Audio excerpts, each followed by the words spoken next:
You ask Tiger to solve. This deals with linear equations with one unknown.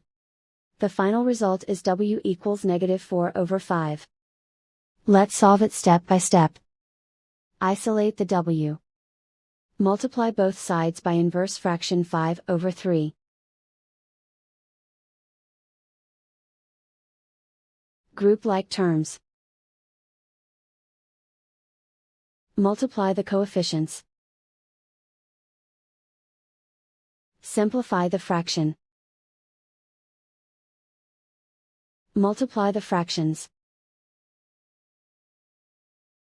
Simplify the arithmetic.